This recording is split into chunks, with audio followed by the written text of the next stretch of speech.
Good morning students. Happy to meet you once again through this video lesson for the second term. Time is your most precious gift because you have only a set amount of it. Live it now. Make every moment worthwhile.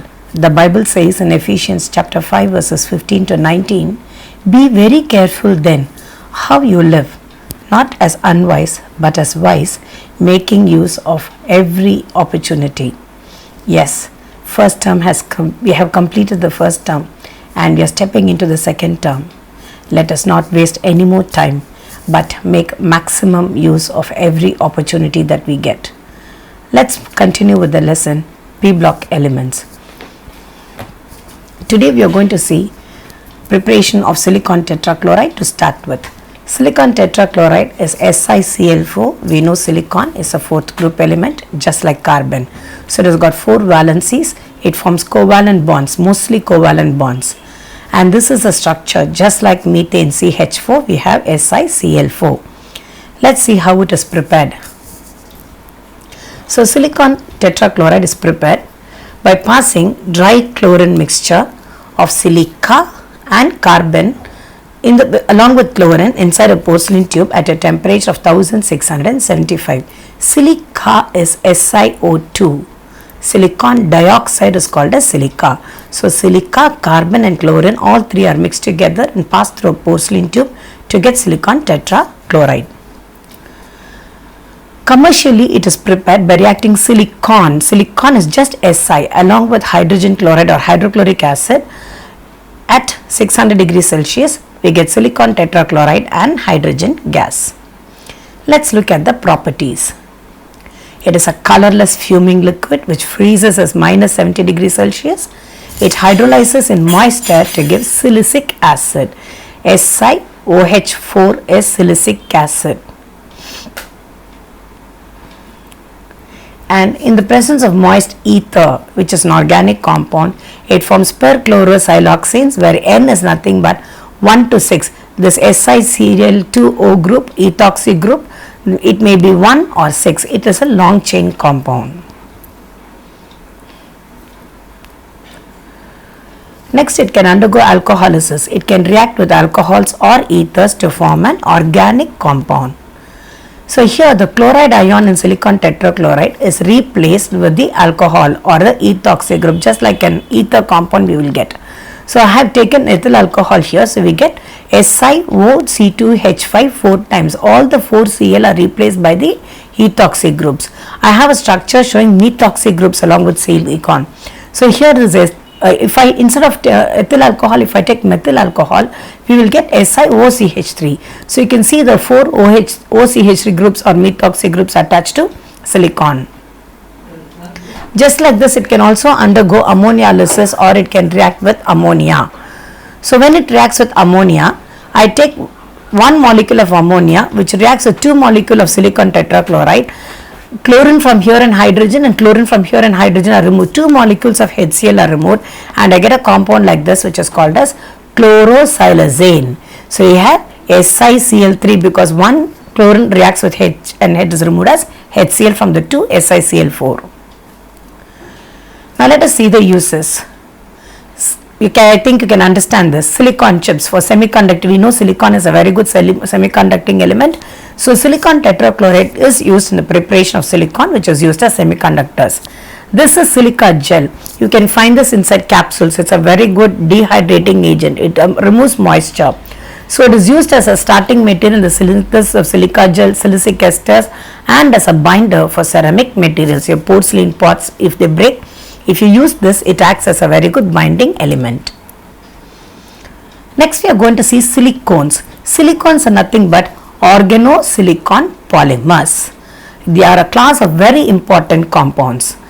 The general molecular formula is R2SiO and they are called as high temperature polymers, and even at very high temperatures they never decompose, heat or cold. They do not decompose at all, they retain their quality. That is why they are also called as high temperature polymers, because they can very stable even at high temperatures. And there are 2 types of polymers. They can be linear polymers or cross-linked polymers. So this is a cross-linked polymer and this is a structure of the linear polymer. We are going to see how to prepare them. First, let us see the preparation. To start with, vapors of RCl or ARCl, this is alkyl chloride and this is aryl chloride. Either alkyl or aryl chloride are passed over silicon Si to form dialkyl chlorosilane. So, RCl is passed over silicon. Here there are 4 valencies of silicon. So, 2 of them are substituted by R2 and 2 of them are substituted by Cl2. So, this is the first step. In the second step, this dialkyl chlorosilane undergoes hydrolysis. Then the 2 Cl groups are replaced by OH when it reacts with water. So, this is the structure of dichlorosilane. So, there are 2 R and 2 Cl. When it undergoes hydrolysis, 2 Cl are removed as HCl and instead of that OH group is introduced. So, again this compound is generally called as silicol. The OH group is called as silicol. Now, this silicol will condense to either give a straight chain compound or cross-link compound. Now, this is the third step. Silicols undergo condensation to form silicones, which is a straight chain polymer. So, here this is 2. They join by removal of 1 water molecules. They form just a simple one. This can again join. This can join linearly on both the sides. They can undergo condensation to form a long chain compound of silicon. Silicon, this is a linear polymer. The hydrolysis of monoalkyl, instead of 1 alkyl there are monoalkyl but 3 Cl groups. Now, when this undergoes hydrolysis, there will be 3 OH groups, and when that compound undergoes condensation, we get a cross-linked polymer like this. See, I have only 1 monoalkyl group, 3 Cl. It undergoes hydrolysis to give 3 OH, and this compound we can see here N molecules when they condense are SiOH. Everywhere the OH molecules will react, they will condense to remove water, and I get a cross-linked polymer. So, this is cross-linked silicone. What is so special about the silicones? Let us look at the properties. The extent of the cross-link and the nature of the alkyl group determines the nature of the polymer. We can have different types of silicones depending upon the R, whether it is R or AR, whether it is 1R or 2R, and whether it is a linear or cross-link polymer. We have different types of silicones with various special properties. To start with, they form a range of oily liquids to rubber-like solids. All silicones are water repellent. They will never react with water, just like the water doesn't touch the lotus leaf. Silicones will never react with water. The property arises due to the presence of organic side groups. Everywhere we have R. Because we know organic compounds do not dissolve in water, silicones are water repellent. And that is why the silicones, and it makes it look like an alkane. Sometimes all the R together makes it look as if it is an organic molecule. So, this R, here it is only simple methyl group, methyl, ethyl, it can be saturated, it can be unsaturated, or it can be aromatic, and depending upon the R, they have special properties. Then they are all thermal and electrical insulators. It can withstand any amount of heat or current which is passed through it, they will never decompose. And they are chemically inert. They do not react with any acids or bases, and that is why they find a wide variety of uses. Lower silicones are oily liquids, whereas higher silicones are long chain waxy solids. So, they find various uses. You can find it in the form of an oil or in the form of a wax. The viscosity of silicone oil remains constant and doesn't change with temperature, and they do not thicken during the winter. That is why silicones are mixed with paints, with so many variety of rubber, thermally insulating materials, electrical insulating materials. As the uses now. Silicones are used for low temperature lubrication and as well as for high temperature oil baths. I told you they can withstand any temperature, high temperature and low temperatures. They are used for making waterproof clothes, insulating material in electric motor and other appliances. Mixed with paints and enamels, they resist sunlight, dampness and chemicals. So, we get special type of paints which called as silicone paints.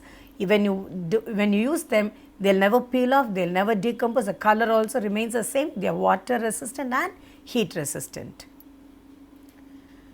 Next we are going to see what are silicates. We find silicates everywhere. You know, the earth's crust is made up of silicon, that is the most abundant material. Soil, rock, sand, clay, everything contains silicon in it. So silicon and oxygen in tetrahedral shape, that is only contains, they are only called as silicates.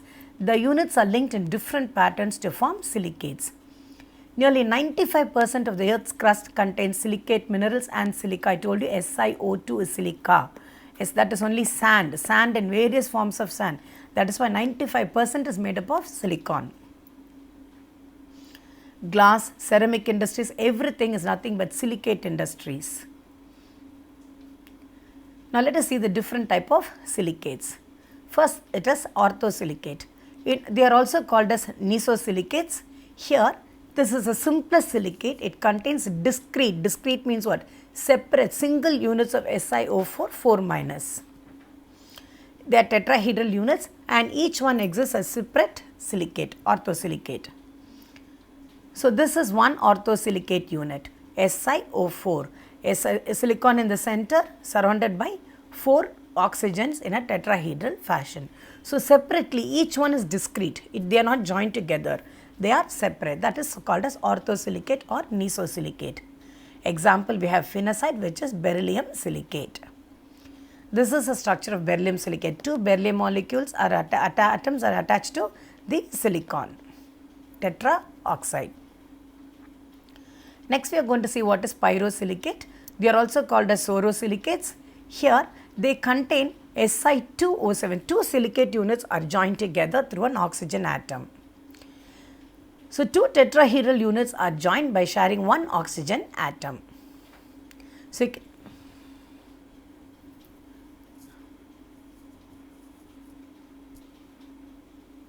So here you can see 2 Si units .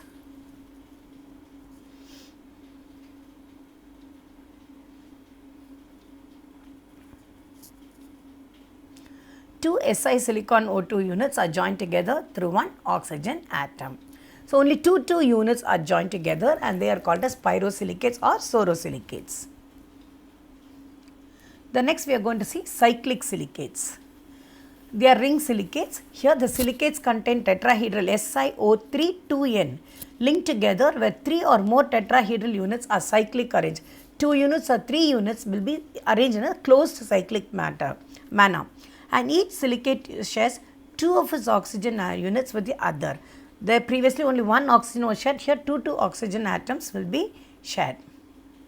So you can see here these 3 silicate rings together are joined together. Every silicate, every tetrahedral unit shares 2 of its oxygen atoms forming a closed ring structure. And here many silicate rings are joined together, but everywhere only 2 oxygen atoms are shared. Here the example is beryl. Beryl is a mixture of silicon, aluminium and oxygen. Mixture of aluminium and beryllium, beryl silicate. Next we are going to see inosilicates or inosilicates. Here silicates, they contain n number of silicate, any number of any silicate unit can be arranged. 2 or more oxygen atoms will be joined, will be shared to form the inosilicates. They are classified as chain silicates and double chain silicates. They can be single chain silicate or they can be double chain silicate. Generally this is the structure of inosilicates. They are chain silicates, long chain silicates will be joined together. Let us look at the chain silicates which are called as pyroxene. They contain SiO3 2N linking n number of tetrahedral units linearly. Linearly as a single chain, all the tetrahedral units of silicon tetroxide will be joined together. And here each silicate unit will share 2 of its oxygen atoms with the other units. So 2 oxygen like a linear fashion, alternate tetrahedral they are arranged.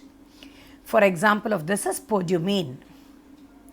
Next we have double chain silicates or amphiboles. What is meant by amphibole? There is a hole there because they are double chain. They contain Si4On6N- ions. There are 2 types. Either they can share 3 vertices, 3 sides, or only 2 vertices, 2 sides can be joined. So this is a double chain, 1 chain on top and 1 chain down. The holes, because a hole is formed between the 2 chains, we call them as amphiboles. A very good example of amphibole or double chain silicate is asbestos. Fibrous and a non-combustible silicate. Non-combustible, it will never catch fire, but as you must have seen asbestos roofing also, but nowadays it is not used because it's even though it is thermally insulation material, it is used in brake linings, in construction materials and filters. It is not used nowadays because it's a highly carcinogenic. What do you mean by carcinogenic? It causes cancer. And this is the structure of asbestos. You can see two chains joined together with holes which are called as amphiboles. So asbestos is an example of double chain silicate. We also have sheet silicates or phyllosilicates. So as you know, the name itself suggests they contain many number of Si2O5 in the form of sheet. Each tetra unit shares 3 oxygen atoms with the others, and because of this they give a layered structure. Many silicate chains are arranged one on top of the other, and that is why they are called as sheet silicates. You can see this is one sheet, one other layer, another layer. Parallelly, one above the other they are arranged. We have example as talc and mica. We also have 3-dimensional silicates which are called as tectosilicates. All the oxygen atoms of the tetra, not 2 or 3, but all the 4 oxygen atoms of the tetrahedral silicon dioxide tetroxide unit are shared with the other tetrahedron to form 3-dimensional network. They have the general formula SiO2 n times. A very good example is quartz SiO2. This is a structure, primitive structure of quartz. All the 4 oxygen atoms, it's a 3-dimensional network. It's not a single sheet, like a sheet is a 2-dimensional. Here it is 3-dimensional. Even the 4th oxygen is attached to other tetrahedral units of silicon dioxide. In the first slide we saw, when we saw silicates, feldspar. So all your precious gems, everything contains silica or SiO2 units in them. All of them are examples of silicate. Most of your precious gems contain silica. As a basic element, they contain SiO2. So very simple. Actually, we have completed the p block elements. There's one small thing, zeolites, which I've already learnt in the water lesson, so I'm not going to go into that now. So in today's class, we learnt about silicon tetrachloride, preparation properties and uses, silicones, preparation properties and uses, and we saw the different classification of silicates, orthosilicates, pyrosilicates, cyclic and inosilicates, where we saw about chain, double chain and sheet silicates. Revise the lesson, children, and take up the Kahoot quizzes and the test. I hope you will not waste time and start working consistently. Thank you.